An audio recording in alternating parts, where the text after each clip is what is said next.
नमस्कार, मेरा नाम है रवि यादव और मैं आप सभी का स्वागत करता हूं श्री एजुकेशन के इस यूट्यूब प्लेटफॉर्म पर।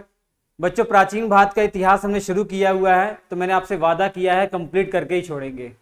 अभी तक आपने मौर्य साम्राज्य तक पढ़ लिया है। मौर्य साम्राज्य इतना महत्वपूर्ण है, यकीन मानिए पूरे प्राचीन भारत के इतिहास में अगर टॉप 5 टॉपिक में आपको बताऊं तो टॉप 5 में ये मौर्य काल आपस जरूर आएगा।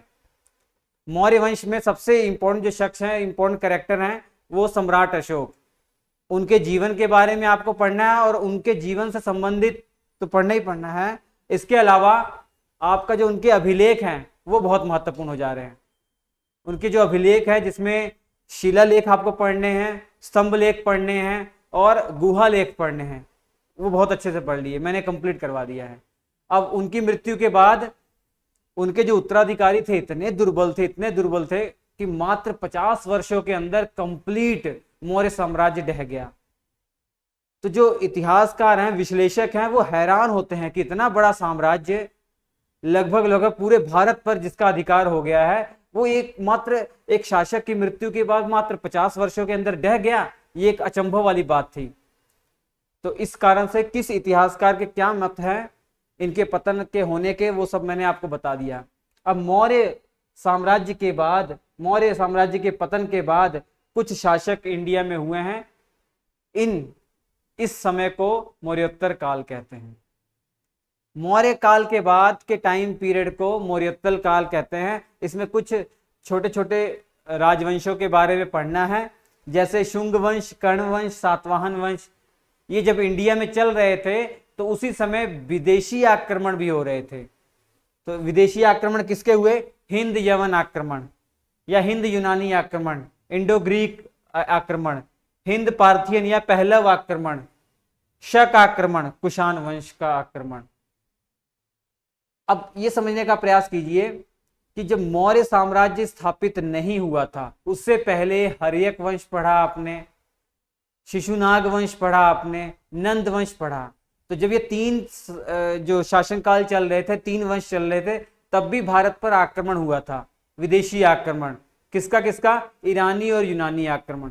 जब मौर्य काल आया तो किसी की हिम्मत नहीं हुई विदेशी आक्रमण करने की, किसी विदेशी आक्रांता की हिम्मत नहीं हुई आक्रमण करने की। लेकिन मौर्य काल जब समाप्त हो गया, मौर्य वंश का जब साम्राज्य समाप्त हो गया, तो भारत पर विदेशी आक्रमण भी हुए। तो आपको दिमाग में क्या रखना है? मौर्य साम्राज्य के बाद का जो टाइम है वो मौर्योत्तर काल है। इस समय क्या हुआ? इस समय 2 बातें भारत में हो रही हैं। भारत के जो शासक हैं वो तो रूल कर रहे हैं, लेकिन भारत के पश्चिमोत्तर इलाके से, जो आज पाकिस्तान अफगानिस्तान वाला क्षेत्र है, वहां से दोबारा से विदेशी आक्रमण हो रहे हैं। तो 4 विदेशी आक्रमण आपको पढ़ने हैं। कौन कौन सा? यवन या हिंद यवन आक्रमण, पहलव या हिंद पार्थियन, शक और कुषाण, ये विदेशी आक्रमण है। ये सब पैरेलल में हो रहे हैं। सबसे पहले हमें जो देसी राज्य थे, जैसे शुंग वंश, कर्ण वंश, सातवाहन वंश, ये तीनों अच्छे से पढ़ लेने हैं। उसके बाद आपको ये कलिंग का चेदी वंश पढ़ना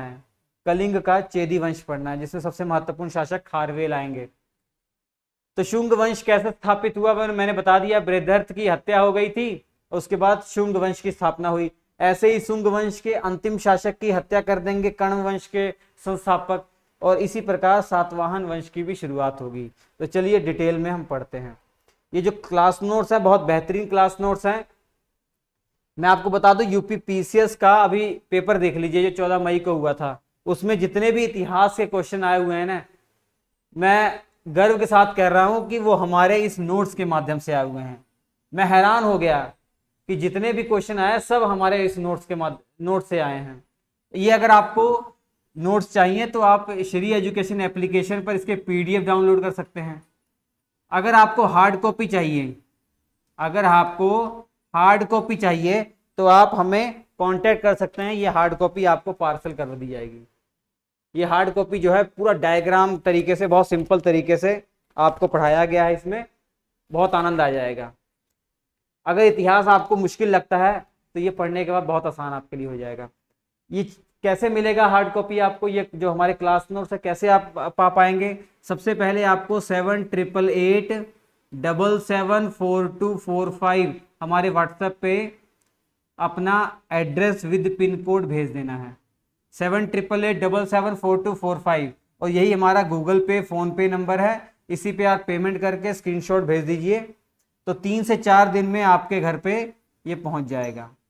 इसका प्राइस मात्र फिलहाल 149 रुपीज़ है और प्लस 25 जो है पार्सल चार्ज आपका लगेगा ये भेजने के लिए। तो टोटल आपको 149 प्लस 25 का अमाउंट देना पड़ेगा, आपको ये मिल जाएगा। जो आप पीडीएफ 100 रुपये का पीडीएफ अगर टेलीग्राम से हमारे श्री एजुकेशन एप्लीकेशन से ले रहे हैं उसको प्रिंट आउट निकलवाएंगे तो 200-250 का आपका प्रिंट आउट निकलवाने का लग जाएगा, बहुत महंगा पड़ जाएगा। तो जितनी हमारी लागत लगी हुई है लगभग उतना ही हम चार्ज कर रहे हैं ताकि ये आप तक पहुंचे, इसकी क्वालिटी आपको पता लगे और आप दूसरों को भी हमारे श्री एजुकेशन प्लेटफॉर्म के बारे में बताइए, थोड़े हम और फेमस हो पाएँ। ये हमारा मुख्य उद्देश्य है। तो चलिए हम आगे बढ़ते हैं बच्चों। तो हमारा ये आज का टॉपिक है शुंग वंश की हम बात करने वाले हैं। शुंग वंश का टाइम पीरियड हालांकि एग्जाम पॉइंट ऑफ व्यू जरूरी नहीं है, लेकिन आपके दिमाग में ये छवि होनी चाहिए कि शुंग वंश भैया ये मौर्य वंश के पतन के बाद आया है, ऐसा आपको क्रम याद होना चाहिए। तो 185 ईसा पूर्व से लेकर 75 ईसा पूर्व तक ये शुंग वंश चलता है। शुंग वंश के संस्थापक जानते हैं कौन है? पुष्यमित्र शुंग हैं। इन्होंने क्या किया था? इस पुष्यमित्र शुंग ने बृहदर्थ की हत्या कर दी थी। मौर्य वंश के अंतिम शासक बृहदर्थ की हत्या करने के बाद पुष्यमित्र ने शुंग वंश की स्थापना की थी। शुरुआत में तो इन्होंने अपनी राजधानी पाटलिपुत्र ही रखा, जो आज पटना है, बिहार में अपनी राजधानी रखा। लेकिन जो शासक ये बने, कुछ समय बीता, इन्होंने अपनी राजधानी ट्रांसफर कर लिया। जानते हैं मध्य प्रदेश में क्षेत्र पड़ता है विदिशा, वहां पे इन्होंने अपनी राजधानी को ट्रांसफर कर लिया। एक बहुत इंपॉर्टेंट बात है भैया ये पुष्यमित्र शुंग के बारे में, इन्होंने 2 अश्वमेध यज्ञ करवाए थे, बहुत महत्वपूर्ण, 2 अश्वमेध यज्ञ करवाए थे। ये जानकारी हमें कहाँ मिलती है? ये जानकारी हमें कहाँ मिलती है? एक अयोध्या अभिलेख है जो धनदेव से संबंधित है। एक राजा है धनदेव, इन्हीं का अयोध्या अभिलेख है। इसी में जानकारी लिखी है कि पुष्यमित्र शुंग ने 2 अश्वमेध यज्ञ करवाए थे। बहुत महत्वपूर्ण उस समय यज्ञ था, राजा करवाते थे। एक घोड़े को फ्री छोड़ दिया जाता था, तो ये बहुत इंपॉर्टेंट है। इसके अलावा एक और बहुत इंपॉर्टेंट है, एक बहुत महत्वपूर्ण शख्स हैं पतंजलि। इन्होंने ही ये अश्वमेध यज्ञ करवाया था। ये ब्राह्मण थे पतंजलि, इन्होंने ही ये अश्वमेध यज्ञ करवाया था। दिमाग में बात याद रखिएगा कि मौर्य साम्राज्य के बाद जो ये 3 वंश आप पढ़ रहे हैं ना, ये ब्राह्मण थे, ये सभी के सभी ब्राह्मण थे। एग्जाम में बहुत जरूरी है आपके।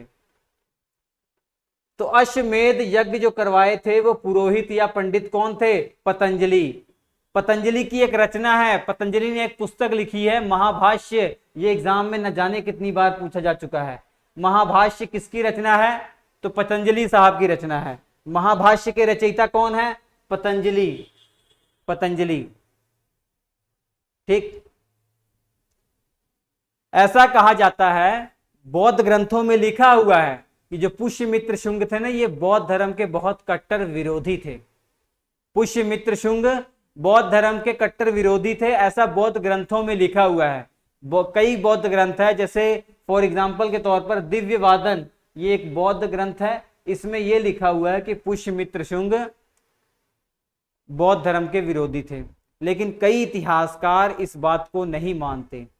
कई इतिहासकार कहते हैं कि अगर पुष्यमित्र शुंग बौद्ध धर्म के विरोधी थे तो बताइए उन्होंने जो आपका सांची स्तूप था, इसकी रेलिंग क्यों बनवाई? ये देखिए सांची स्तूप आप देख रहे हैं। सांची स्तूप जो है, ये सांची स्तूप है, इसके आसपास जो रेलिंग है, एक खूबसूरत रेलिंग का जो निर्माण करवाया, ये पुष्यमित्र शुंग ने करवाया।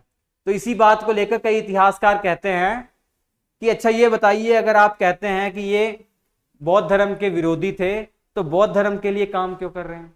सांची स्तूप तो बौद्ध धर्म से संबंधित है, तो बौद्ध धर्म से संबंधित जो वास्तुकला है उसको ये रेलिंग आसपास क्यों बनवा रहे हैं? तो इसी बात को लेकर मतभेद है। ठीक है, मध्य प्रदेश में सतना जिले में जो आपका भरहुत एक स्तूप है और एक सांची स्तूप है, इनकी इन्होंने रेलिंग बनवाई थी। ठीक है, चलिए अब इसके अलावा मैं आपको बता रहा हूं, जब इन लोग का टाइम पीरियड चल रहा है तो भारत के उत्तर पश्चिमोत्तर इलाके से विदेशी आक्रमण हो रहे हैं। और पहला विदेशी आक्रमण किसका हुआ? हिंद यवन का, हिंद यवन या हिंद यूनानियों का आक्रमण हुआ। लेकिन जब यह आक्रमण होना शुरू हुआ तो शुरुआत में पुष्यमित्र शुंग ने इन आक्रमणों को रोका, शुरुआत में इन आक्रमणों को रोका।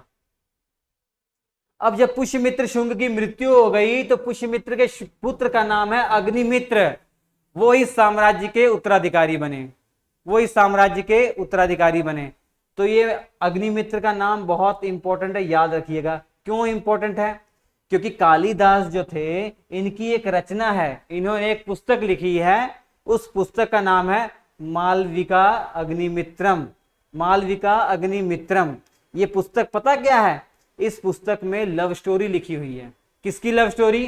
पुष्यमित्र शुंग के जो पुत्र हैं अग्निमित्र और मालविका, एक स्त्री है मालविका और अग्निमित्र, इन दोनों की लव स्टोरी लिखी हुई है मालविका अग्निमित्रम।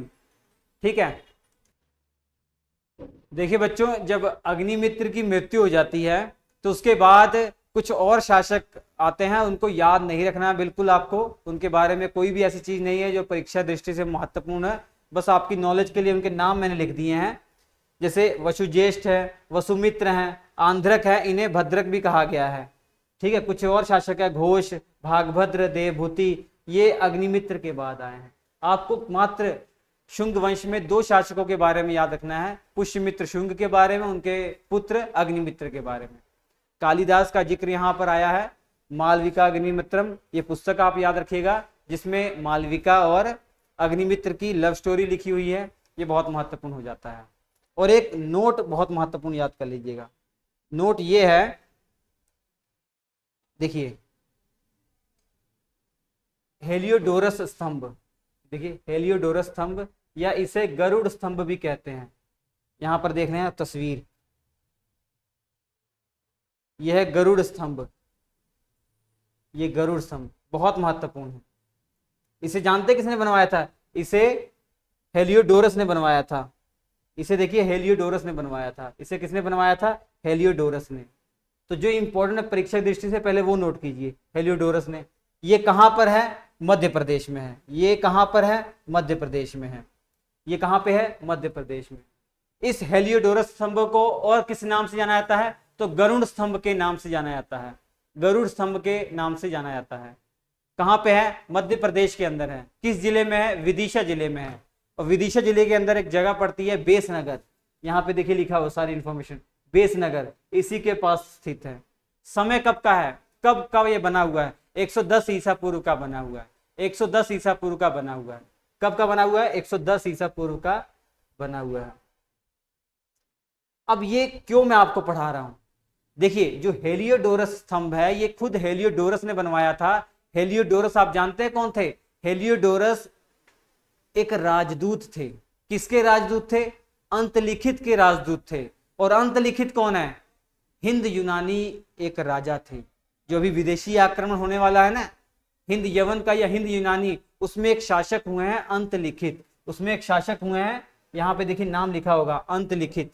ये देखिए अंतलिखित, अंतलिखित। अब इन शासक के राजदूत थे कौन? हेलियोडोरस। इनको कहां भेजा गया था? शुंग राजा भागभद्र का नाम मैंने आपको बताया ना, उन्हीं के दरबार में भेजा गया था। और विदिशा इन लोग की राजधानी थी।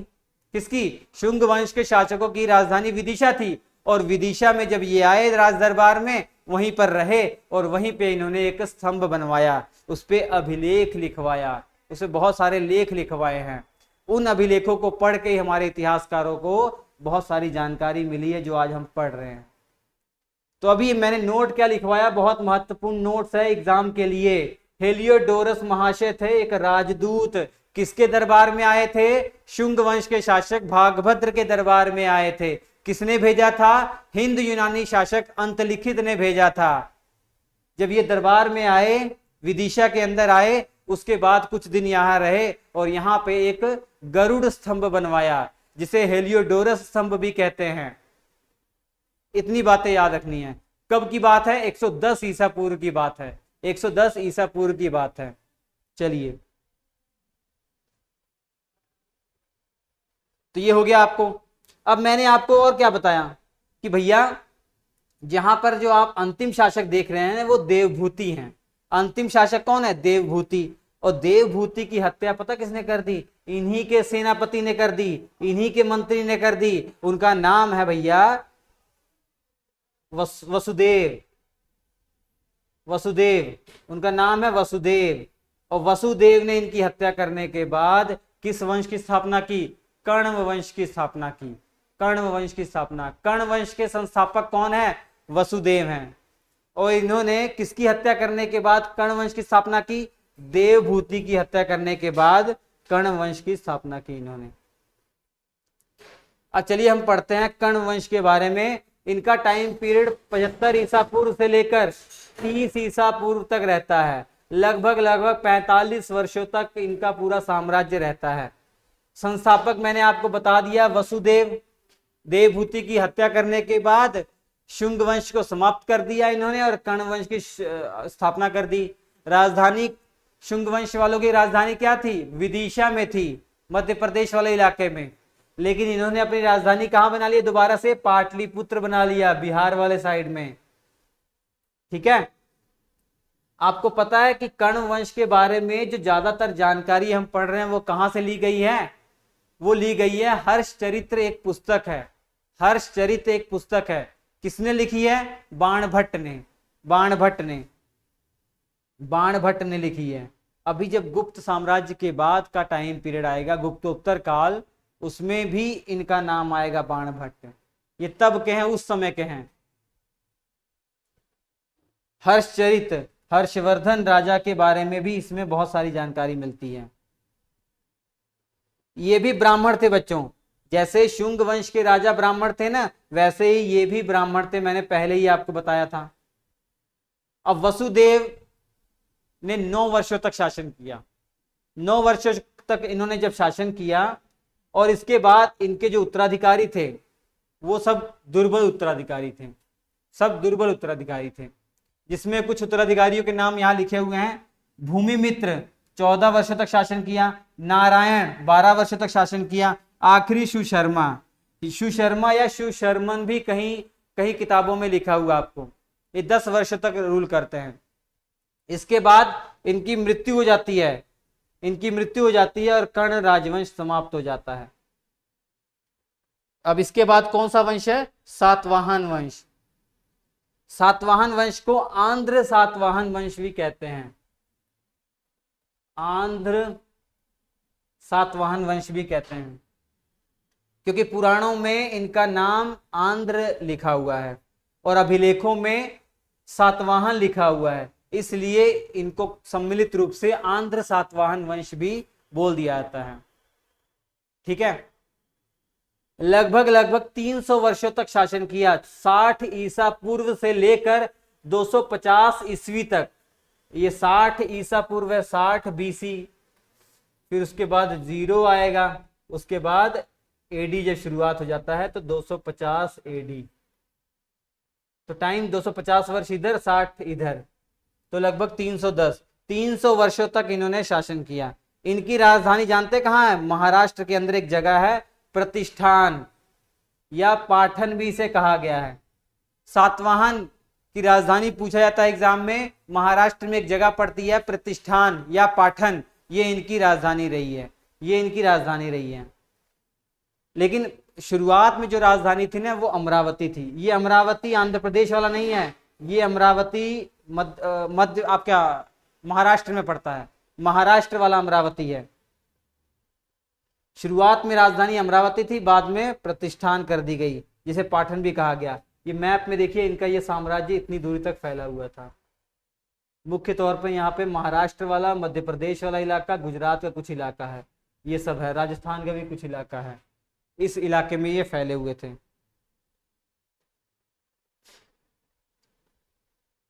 अब संस्थापक कौन थे? सीमुख। सीमुख, आपको मैंने क्या बताया था? कर्ण वंश के अंतिम शासक कौन थे? सुशर्मा या सुशर्मन। तो सुशर्मन की हत्या किसके द्वारा हुई? सिमुक के द्वारा हुई और एक नए वंश की शुरुआत हो गई, जो वंश था सातवाहन वंश। सातवाहन वंश बहुत इंपॉर्टेंट है। सातवाहन वंश के संस्थापक सुशर्मा, और उनके बाद जो शासक बनते हैं वो कृष्ण। उनका नाम क्या है? कृष्ण। ये कौन थे? ये सिमुक के भाई थे। ये सिमुक के भाई थे। पहले सिमुक, नोट कर लीजिएगा, सिमुक, और उसके बाद कृष्ण। ये दो शासक पहले आपको याद रखने हैं, लेकिन उतने इंपॉर्टेंट नहीं थे, उतने इंपॉर्टेंट नहीं थे। जो सबसे पहला महान शासक, जो वास्तविक संस्थापक माना जाता है सातवाहन का, वो शातकर्णी उनका नाम है। उनका नाम क्या है? शातकर्णी। देखिए ये है शातकर्णी प्रथम। शातकर्णी नाम के बहुत सारे शासक आए हैं। ये किसके पुत्र थे? कृष्ण के पुत्र थे। तो ये पहले महत्वपूर्ण शासक हैं इस सातवाहन वंश के, पहले महत्वपूर्ण शासक हैं सातवाहन वंश के, और वास्तविक संस्थापक भी इनको मान लिया जाता है, क्योंकि सबसे पहले योग्य यही हैं। इससे जो पहले दो शासक पढ़े आपने, वैसे एवं ही पढ़ लिए हैं, वो बिल्कुल इंपॉर्टेंट नहीं है। ठीक है, शातकर्णी के बारे में सबसे पहले आपको याद रखना है, शातकर्णी के बारे में, इन्होंने एक रानी से शादी की थी। उनका नाम था नैनिका। नैनिका, ये जानते कहाँ की राजधानी थी? जो अंग महाजनपद मैंने बताया था, तो अंगीय जो महाजनपद था उसकी, उस वंश से संबंधित ये राजधानी थी। ठीक है, उस वंश से संबंधित ये रानी थी, राजकुमारी नैनिका। इनकी शादी हो गई शातकर्णी से, इनकी शादी हो गई शातकर्णी। उसके बाद आगे चलकर नैनिका इतनी महत्वपूर्ण कैरेक्टर है क्योंकि इन्होंने एक अभिलेख लिखवाया था। इस अभिलेख का नाम है नानाघाट अभिलेख। ये महाराष्ट्र वाले अभिलेख में है, महाराष्ट्र में ही अभिलेख पड़ता है, नानाघाट अभिलेख। इस अभिलेख से ही ज्यादातर जानकारी हमें शातकर्णी के बारे में मिली। शातकर्णी पहले योग्य शासक थे, ऐसी सब जानकारियां जो हम आपको बता रहे हैं ना हमारे इतिहासकारों को, वो नानाघाट अभिलेख से मिली है। ये नानाघाट अभिलेख मैंने तस्वीर में दिखाया हुआ आपको, ये देखिए नानाघाट अभिलेख कहां पे है? ये महाराष्ट्र में पाया गया है। किसके द्वारा लिखवाया गया था? शातकर्णी की पत्नी नैनिका के द्वारा लिखवाया गया था। इसमें शातकर्णी की सारी उपलब्धियां लिखी हुई हैं। इसमें यह भी लिखा हुआ है कि शातकर्णी ने 2 अश्वमेध यज्ञ करवाए थे और एक राजसूय यज्ञ करवाया था। सबसे कठिन यज्ञ जो है वो राजसूय यज्ञ होता है। तो 2 अश्वमेध यज्ञ और एक राजसूय यज्ञ किसने करवाया था? शातकर्णी ने करवाया था। और शातकर्णी को ही दक्षिण पथपति भी कहते हैं। दक्षिण पथपति की उपाधि किसको मिली है? शातकर्णी को मिली है। इसी अभिलेख से हमें ये जानकारी प्राप्त होती है। अब शातकर्णी की जो मृत्यु होती है, कई शासक आए, जैसे आगे चलकर एक शासक आए हाल। जितने भी शासक हुए 17वें नंबर पर सातवाहन वंश में हाल थे। इनका टाइम पीरियड 20 ईस्वी से लेकर 24 ईस्वी तक रहता है, 24 ईस्वी तक रहता है। ये आपको इसलिए पढ़ना हाल के बारे में क्योंकि ये एक लेखक भी थे, एक लेखक थे। इन्होंने एक पुस्तक लिखी है बच्चों, गाथा सप्तशती। गाथा सप्तशती जो पुस्तक है वो किसने लिखी हुई है? राजा हाल ने ही लिखी हुई है, राजा हाल ने ही लिखी हुई है। ये पुस्तक किससे संबंधित है? इसमें लव स्टोरियां लिखी हुई हैं, बहुत सारी लव स्टोरियां लिखी हुई हैं, प्रेम कथाएं लिखी हुई हैं, प्राकृत भाषा में लिखी हुई है। ठीक है, किस भाषा में लिखी गई है? प्राकृत भाषा में लिखी गई है। राजा हाल जो थे, इन्होंने गाथा सप्तशती पुस्तक है, ये प्राकृत भाषा में लिखी हुई है, बहुत सारी इसमें प्रेम कथाएं लिखी हुई हैं। ठीक, और राजा के दरबार में, इस राजा हाल के दरबार में 2 बहुत इंपॉर्टेंट व्यक्ति थे, बहुत इंपॉर्टेंट व्यक्ति थे। गुणाढ्य का नाम आपने सुना होगा। इनकी एक रचना है बच्चों, इनकी एक रचना है, बहुत इंपॉर्टेंट है, वृहत कथा। यहाँ पे देखिए कहीं लिखा है, ये देखिए वृहत कथा, होप दिखाई दे रहा होगा। वृहत कथा के रचयिता कौन है? गुणाढ्य। इसके अलावा कातंत्र के रचयिता कौन है? शर्ववर्मन। तो शर्ववर्मन और गुणाढ्य ये हाल के राज दरबार में रहते थे, बहुत बड़े कवि थे। ठीक,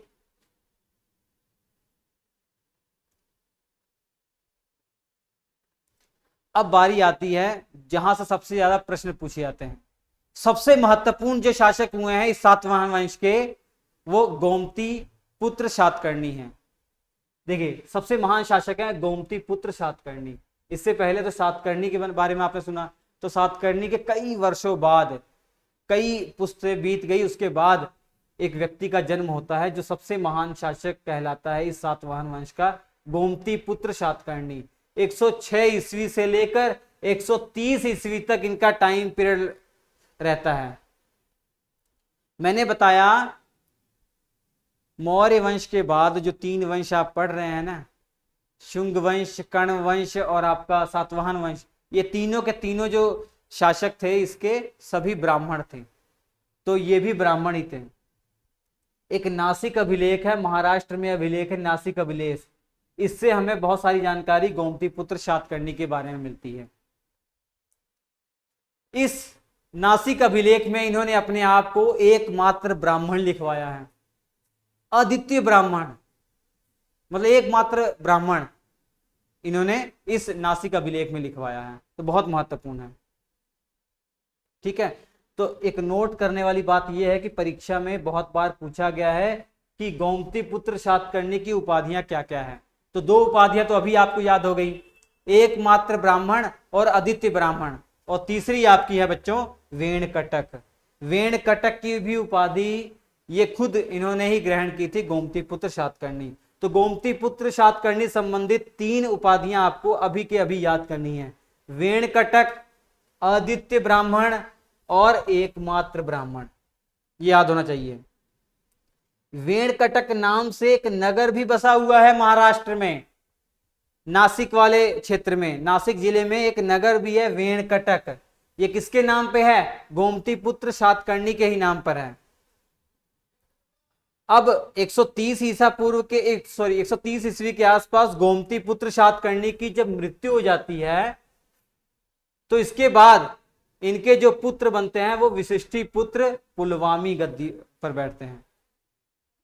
इनकी माताओं का नाम आगे लिखा हुआ है, जैसे गोमती पुत्र सातकर्णी, तो इन्होंने अपने नाम के आगे अपनी माता का नाम भी लिखा हुआ है। ऐसे ही विशिष्टी पुत्र पुलमावी, ये भी इन्होंने अपने नाम के आगे अपनी माता का नाम लिखवाया हुआ है, विशिष्टी। इनका टाइम पीरियड 130 ईस्वी से लेकर 154 ईस्वी तक रहता है बच्चों। और इनकी खासियत यह है, इन्होंने भी कुछ उपाधियां ग्रहण की है जो एग्जाम में पूछा जाता है। ये जानकारी हमें कहां से मिली है? अमरावती अभिलेख, महाराष्ट्र में अभिलेख है, यहाँ पे देखिए अमरावती अभिलेख, इससे हमें जानकारी मिलती है कि जो विशिष्टी पुत्र पुलमावी हैं, इन्होंने दक्षिणापथेश्वर की उपाधि ग्रहण की थी। ठीक है, थोड़ा प्रोनाउंस करने में दिक्कत है, दक्षिणापथेश्वर की उपाधि ग्रहण की थी और महाराज की उपाधि ग्रहण की थी। तो 2 उपाधियां किसने ग्रहण की थी? विशिष्टी पुत्र पुलमावी ने दक्षिणापथेश्वर और महाराजा की उपाधि ग्रहण की थी, बहुत महत्वपूर्ण है। और सबसे इंपॉर्टेंट बात यह है कि इन्होंने एक सिक्का चलवाया था, जिसपे पतवार बनी हुई थी, पानी वाली जो जहाज है ना वो बनी हुई थी, 2 पतवार वाली पानी वाली जहाज का उसमें चित्र दिखा हुआ है। तस्वीर मैंने रखी हुई है यहाँ पे, देखिए तस्वीर है, ये सिक्का इनके द्वारा चलवाया गया था। ये इस चीज का प्रतीक था कि ये लोग व्यापार भी बड़े पैमाने पर करते थे और जल सेनाएं भी अपने पास रखते थे, तो इस चीज का ये प्रतीक है। ठीक है, और इसके अलावा आगे जो चल के एक शासक हुए हैं यज्ञश्री सातकर्णी ने भी एक सिक्का चलवाया था, जिसमें जलपोत या पानी वाली जहाज उत्कृष्ट है, देख लीजिए ये है, ये 2 सिक्के आपको दिखाई दे रहे हैं। ठीक है, ये इन्हीं से संबंधित है, इन्हीं राजवंशों से संबंधित है। इससे ये एहसास होता है कि यहाँ पर इस समय बड़े पैमाने पर व्यापार भी और जल यात्रा के ये लोग प्रेमी थे और जल सेना भी रखते थे। ये सिक्के हमें कहाँ कहाँ मिले हैं? आंध्र प्रदेश, महाराष्ट्र, मध्य प्रदेश, गुजरात वाले इलाके में मिले हैं। इसी से तो हमें जानकारी मिली है कि इनका जो साम्राज्य है इन इलाकों में फैला हुआ था, ज्यादातर जो सिक्के इन्होंने चलवाए थे वो लेड के बने हुए थे। लेड मतलब शीशा, पीबी जिसका संकेत है पीबी, केमिस्ट्री में जो पढ़े उनको पता होगा, लेड या शीशे के बने हुए थे। लेकिन इसके अलावा कुछ सिक्के तांबे कांसे के भी बने हुए थे। ठीक है। और ब्राह्मणों को, एक नोट याद करना आपको, ब्राह्मणों को भूमि दान देने की जो परंपरा है ना, वो सातवाहनों ने ही शुरू की। ब्राह्मणों को जमीन दान देने की जो परंपरा है वो सातवाहन वंश के शासकों ने ही शुरू की थी। ये इंपॉर्टेंट बात आपको नोट करनी है, ये बहुत इंपॉर्टेंट बात आपको नोट करनी है।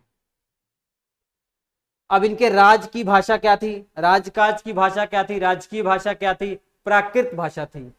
इसी प्राकृत भाषा में ही तो सम्राट अशोक के ज्यादातर अभिलेख मिले हुए हैं। और लिपि क्या थी, ब्राह्मी लिपि। मतलब जैसे ये हिंदी भाषा है और लिपि क्या है, देवनागरी। हिंदी भाषा को किस तरीके से लिखा मैंने, देवनागरी लिपि से लिखा हुआ है। तो बच्चों ये था आपका सातवाहन वंश। इसके बाद कलिंग के चेदी वंश हम पढ़ लेंगे। उसके बाद जो विदेशी आक्रमण हुए हैं भारत में उनके बारे में पढ़ा जाएगा। ठीक है, तो सब क्लियर हो जाएगा। इसके क्लास नोट्स आपको मैंने बता ही दिया। अगर आपको चाहिए 7888774245 पर आप कांटेक्ट करके कंप्लीट नोट्स घर पे भी मंगवा सकते हैं, और अगर पीडीएफ चाहिए वो भी मिल जाएगा। पीडीएफ तो श्री एजुकेशन एप्लीकेशन पर अवेलेबल ले लीजिएगा। हम आपसे मुलाकात करेंगे अगले एपिसोड में, तब तक के लिए नमस्कार।